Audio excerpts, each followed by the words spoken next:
Hello, America. I'm Mark Levin. This is Life, Liberty, and Levin with the great Jon Voigt. Thank you, sir. Mark, great to see you. It's a pleasure to see you.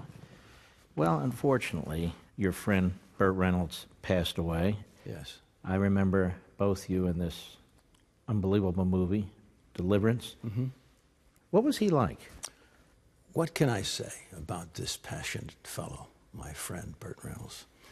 Burt was, he was a dynamo. He was dangerous to me. And when I was making Deliverance, I was always a little bit afraid if I had to get in the car with him because he was a stuntman, And he always took us right to the edge, And in some way, he lived his life like that a little bit.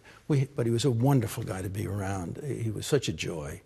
And, I'm going to just talk to him a second. Burt, I know you were such a wonderful, you're a true artist in every way. You have the greatest love for your craft, for your fellow peers. And, you and I had a wonderful relationship. We had the greatest times, very good talks. And we're going to miss your handsome face around. And I know you're with your buddies. You're with Sammy Davis. You're with Dom DeLuise. You're with all these great guys. Johnny Carson. All your friends are going to meet you. And, I keep an eye on all these lovely ladies in heaven, will you? God bless you. Rest in peace, kid. Any story or stories? Oh, yeah. Well, Burt was, he was a scalawag, We were talking about this word, pantheon, the gods of our industry. Well, he was one of those guys. And the person and the figure that you put up there is the bandit, No one ever created a character quite like that. We all fell in love with the bandit. And he was a lot like that guy. He was always teasing me. When we were doing Deliverance, I'll tell this one little story. We were going into areas that not a human being had walked for a long time, and, getting to our canoes. And sometimes we'd go down cliffs and stuff, and getting there early in the morning, this whole crew. And I remember one day we were going down this cliff face and on a rope, about 35 feet or something like that. And everybody else was coming down. They were dropping the camera down this area. And I looked up, and then I see 4 chairs being dropped down for the actors. So all of this virility went out the window, you see. They're going to take care of us like Hollywood. Now, we were sitting on rocks and stumps and stuff like that by the river with our feet in the water. And yet we had these chairs. Hollywood was still there. Anyway, so they put the chairs up. No one sat in them except Burt. Burt sat in my chair. And he sat there, a couple of days in a row. Then it became 4. And I said, what the heck is he doing sitting? And I was saying to myself, no, John, what are you upset about?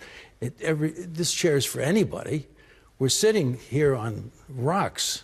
We don't need the chairs, And I went through all this stuff, I couldn't figure out what he was doing. And finally, after 10 days, I said to him, Burt, can I ask you a question? And he said, sitting in my chair, he said, why, of course, John. What is it? And I said, we've been here. We don't need anything. We're in the woods. We're having this adventure. And yet the chairs come down, and you sit in my chair every day. You've done it for 10 days. He said, yeah. I said, why? He said, well, John, it's quite simple. When I sit in your chair, I can see my name on my chair. And he was waiting 10 days for me to say that, to bring it up. He had that joke in his pocket. But anyway, he was like that. He was such a delight. And did you keep up with him? Yes, we were close. I called him, every month or so. Let me ask you a question. I don't know if people know this. I think many do. Mm-hmm. But I've noticed you have quite an affinity towards the state of Israel. It's almost central to your life. Why is that? Well, this story has a beginning. My father was a golf professional in Scarsdale, New York. He had 3 boys. We were 1 year apart. The reason why he had this job at Sunningdale Country Club was because these Jewish people, it was a Jewish club, German Jews, they came to this country, wanted to play golf, wanted to join one of the clubs, and weren't allowed in the clubs. So, they didn't complain. They went around raising the money to buy land, and they built the club. And because of their ingenuity and because of their flexibility and vision, my dad had this job. So I knew at a very early age the insanity of anti-Semitism. I remember when in the 40s, I was born in 1938, in the 40s, I remember seeing a Life magazine picture of a little boy behind barbed wire. And I identified with that boy. I said, that could be me. What are they doing to these people? And that stayed with me all my life. So I've felt a real responsibility, in a certain sense, to stand up against anti-Semitism, right? And in that journey, I've gotten very close to the Jewish people. Now, there's another aspect to it, and that is my father. My father was a very poor boy. He was 8 years old when he caddied at this country club. And he was a very cute kid. He had white blonde hair. They used to call him Whitey. And he would tell the story on himself. He was a charming man, my dad, and had a great sense of humor. And he'd tell us the story. He said, how he would caddy at 8 years old. He was making more money than his dad was, taking care of his family, and three siblings. And at the 16th hole, he would say, he had this wonderful way of, he was a good actor, my dad, in some ways, although if you put a camera on him, he became nervous and did other things, but he had this way of being, And he said, the 16th hole, this little boy would say, it's my birthday today. Oh, Whitey, is it? And then we'd reach in their pocket at the end of the day and give him a little extra money. And this was important to him, And one day he said that, it's my birthday today, and the man said to him, Whitey, wasn't your birthday 3 weeks ago? So he was caught, see. But they didn't care. They understood what he was doing, and even admired his chutzpah for a little kid, And they kind of embraced this young man, and they taught him many things. My father, this happened later on in my life, I realized that my father had been, when he was instructing somebody else, I found out some of the things that he was given as instruction by these memberships, by this membership of the club. They would give him words to say at the beginning of the day. Here's 3 words, Whitey, and at the end of the day, I want you to come back and put them in a sentence or something like that, right? Just improving his vocabulary. How old was he when he started? 9, 10, 8, 9, 10, 11, all the way up.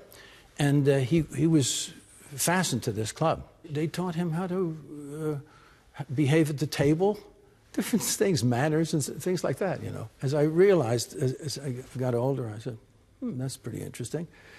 And it occurred to me when I was 14, I had a kind of an epiphany.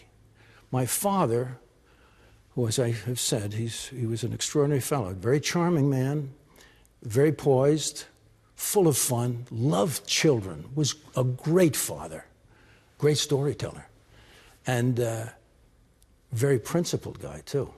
Very strong morals, But never rigid, playful, but strong when he needed to be. Everybody admired this guy. And when he was 16, this membership made him a pro at the club, one of the pros. When he was 18, they made him the head pro of Sunningdale Country Club, a position which he held until his passing when he was 63 years old. And it occurred to me when I was 14, I said, you know something? I compared him to his siblings, 2 sisters and a brother. They were nothing like him. He was so superior in every way. Not to demean them, they were very nice people. But they just didn't have the same qualities he had and the grace that he had. And I said to myself, you know something? My dad was raised in the Jewish culture. That's who he is. So... And this has stuck with you. Oh, it's very moving when I talk about it. Yeah. And so this idea, it stayed with me. And my friends have been extraordinary Jewish people all through my life. But and then I went through a crisis at a certain time in my life, and I was looking at all religions. I was raised Catholic, and I have a great regard for the Catholic Church. And what it gave me, and the teachings and the schools that they have today are very good. They're on another level than the public schools. And, the hospitals and all of this. And the great people, John Paul II, whose part I played at one point, and Mother Teresa is one of my heroes. So I have great regard for the Catholic Church. But I did a lot of investigating of all religions, and I came to understand much of the Jewish history. There's a wonderful book by Paul Johnson, History of the Jews. It's a great book, folks. Great. And Paul Johnson's a great man. What's that? You have tears in your eyes. Well, I think righteousness brings emotion out of me. I think people who seek truth are those who I would seek to follow. I hope I'm thought of one of those at the end of my days. But anyway, there's so many great people, and so I've looked at this history of the Jewish people, and at one point I said, the greatest wonder of the world is Jewish literature. With all the different, the rabbis, the great Einsteins of the Jewish people across the years were rabbis. They made commentary on this Bible that they had. We have just coming up almost at the present time with the Hasidic people, when there was a need for something else in the Jewish world, when people were, the people in Europe, this part of Central Europe, were bereft of the ability to read all this literature. Then this fellow came along called the Baal Shem Tov, and he taught them songs. He said, you simply need to be, happy in your work. You follow this, behave in a certain way, and here's some songs to remind you of the truths of things. And so right up to the present. And that's why I came to the Baal Shem Tov began a legacy that wound up in my backyard in California, the Chabad, and I've made friends with these fellows. And they're a fun group, really lots of fun. And they help people. And I danced on their telethon, danced the Hasidic dance with the Hasidic dance, and it became quite a deal. So anyway, that's my story with my affection for the Jewish people. Well, it's very fascinating, and it explains why you go to Israel, why you do what you do. And when we come back, Jon Voigt, I want to ask you another question. You used to be a liberal. How did you become a liberal? When did you find that out? I found that out. And then you became a conservative. Yes. I want to know how you became one and then how you became another. Yep. Ladies and gentlemen, don't forget, each week you can watch me on Levin TV most of the week. Go to crtv.com/Mark and sign up and join us, crtv.com/Mark, or give us a call at 844-LEVIN-TV, 844-LEVIN-TV.